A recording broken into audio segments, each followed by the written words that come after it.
You want to know a secret? I don't use gates that often, because if I have to, it's probably covering up a problem that I can solve some other way. But if you can't fix it some other way and you do need to use them, here's how they're set up. I'm going to give you a sneak peek into my Worship Sound Wisdom course, where I showed my students what the controls do, how to apply them, and then demonstrated it on a snare drum. Now let's jump in and watch this clip from my class. Let's talk about a gate. Remember how a compressor will push down the signal after it reaches a certain threshold, right? Our signal reaches a certain threshold. Which way do we draw threshold? Threshold.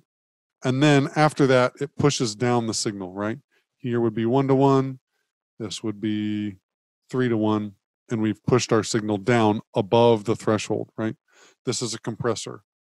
But sometimes we have noise that we want to push down that's a lower level signal than what we want to let out of our console. Maybe there's some hiss, or we've got toms where we don't want to hear all the cymbal bleed from the toms. We just want it to open up when the drummer hits it. So on a gate, right, we've got this imaginary 1-to-1 line again. But on a gate, when we set the threshold, so let's set our threshold here, a gate would turn down the output signal when the input signal is below a certain point. So we're turning it down until the input signal gets to a certain spot. So our input signal comes in and we're turned down. Suddenly we reach this threshold and the gate will open up, and then above it, we're at 1-to-1. Does this make sense so far? So the gate is turning it down below the threshold and then opening up and being 1-to-1 above the threshold. So let's imagine we're looking at a waveform here. And these two images are not related, so just ignore that. And we've got, if this is 0, and we've got some low-level noise or some hiss, right? So something's just going, and we've got our vocals turned way up, right? So this hiss is pretty loud, right? And then our singer starts singing and we've got all this signal here, right? And then we're back down to the hiss. If we had a gate on there and the gate's threshold is right here, and we had it turned down by a certain range, until this signal breaches this threshold right here, we're going to be turning it down, right? That's the gate's range. And I will demonstrate on a snare drum here in a minute, right? So we've got range on how much we turn it down. Now, just like a compressor, it's got an attack time and a release time. So our attack time is how long it takes once it breaches this threshold for it to open up all the way. So if we have a slow attack time on our gate, right, the signal level is going to come up, but it's going to wait just a second before it opens up all the way. If we have it set fast, as soon as it reaches this, even though it was pushed down before, it's going to open right up straight away and be good to go. So that's the difference between a slow and a fast attack time on a gate, right? How quickly it's going to open up after the signal breaches that threshold. So we can push down the noise and we can keep the signal going, right? So another thing a gate can do is, let's say that we've got a snare drum hit, and we're going to look at the snare drum hit, and the snare drum hits, right? And we like that attack, but then it's got this long ring, right? So we've got this snap, whap, but then it's got this ding that hangs on for a while. And we don't like this. And our drummer refuses to tune or put tape on his drum so that we can't get rid of it, right? So if we have a fast attack, right, we can gate this, and let's say we set our threshold here. When this, we're pushing it down until the signal gets here, and then it opens up, right? So now we're back up to 0 dB of gain reduction on our gate after it reaches this point, and it's up. But then, as the signal falls back down below this threshold, if we had a fast release time, the signal would get pushed back down all the way very quickly. So this would be a fast release. But if we had a slow release, as it comes down, it would get pushed down slowly before it gets pushed down all the way. So this would be a slow release. Now we could even have it hold on, right? So that we don't start to go down after it goes down the threshold. We could have it stay open, not turning down at all. Let me take a second and draw the amount of gain reduction. If we have gain reduction and we're looking at how far down, and if this is 0 dB of gain reduction, and this is, let's say we've got it set down to -30 for our gate's range. The gain reduction until this point where it opens up is at -30, and then it jumps up to 0. So our gate is not doing anything, and the signal's just doing its thing up here.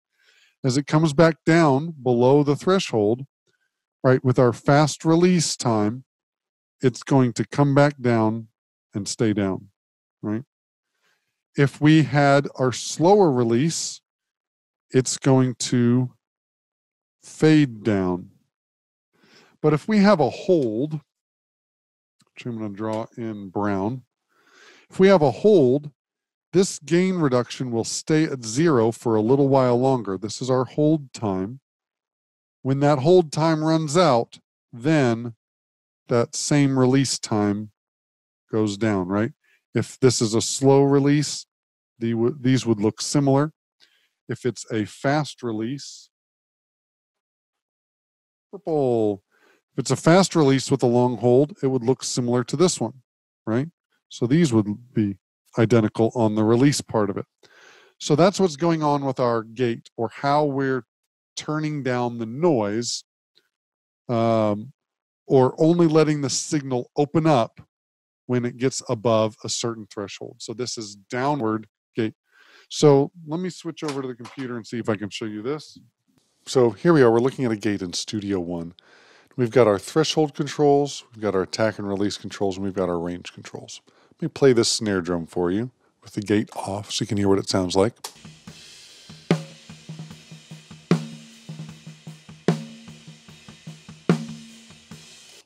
So you can hear that the snare drum has the hits and has some ghost notes in between. Listen to what happens when we turn on the gate.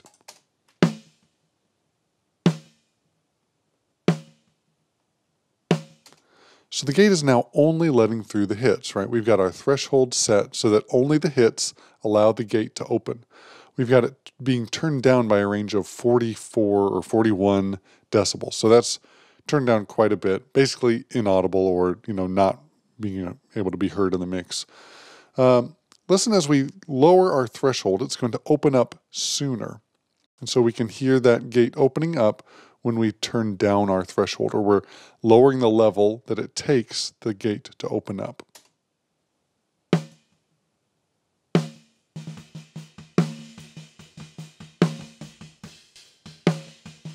So now you can hear that the little ghost notes in between are starting to open up the gate.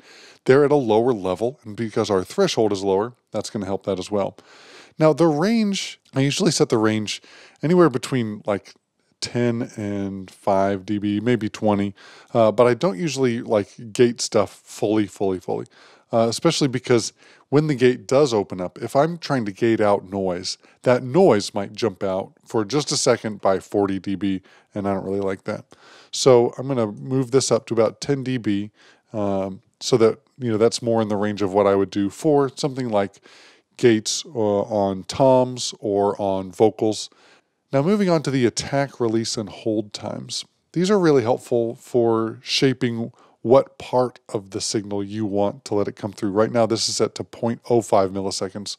The attack time is how quickly the gate will open up. So if I move my threshold back up again, and play this for you.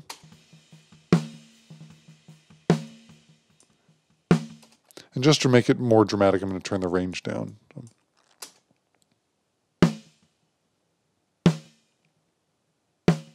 Now, if we turn our attack time slower, that initial hit isn't going to come through. We're not going to open up in time for that initial hit to happen. So as I turn this attack time slower, let's hear how it sounds different.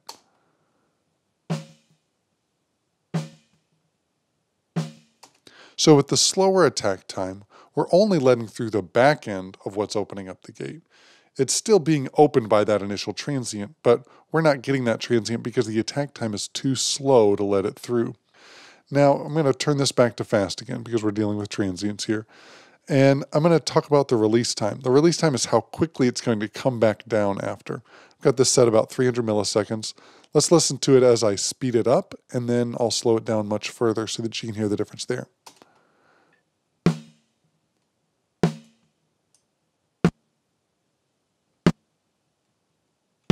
So that's basically nothing. Now let me slow it down.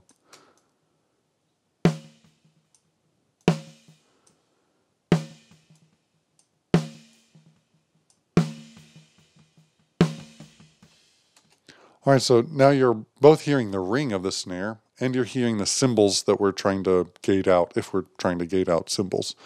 So you can hear that that lets it hang out a little bit longer before it starts to close down. Now the hold time, let me move this back into a reasonable range, excuse me. The hold time is how long it's going to hold on before it clamps back down. So let's listen to that with a normal release time. I'm going to turn up the hold time.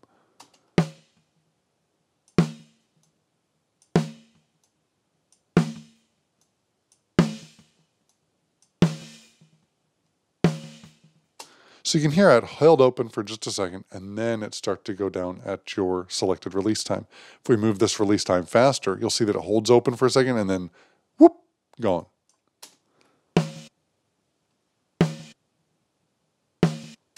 And now, again, if we move our release time slow as well, we'll hold on for those 285 milliseconds, and then release slowly.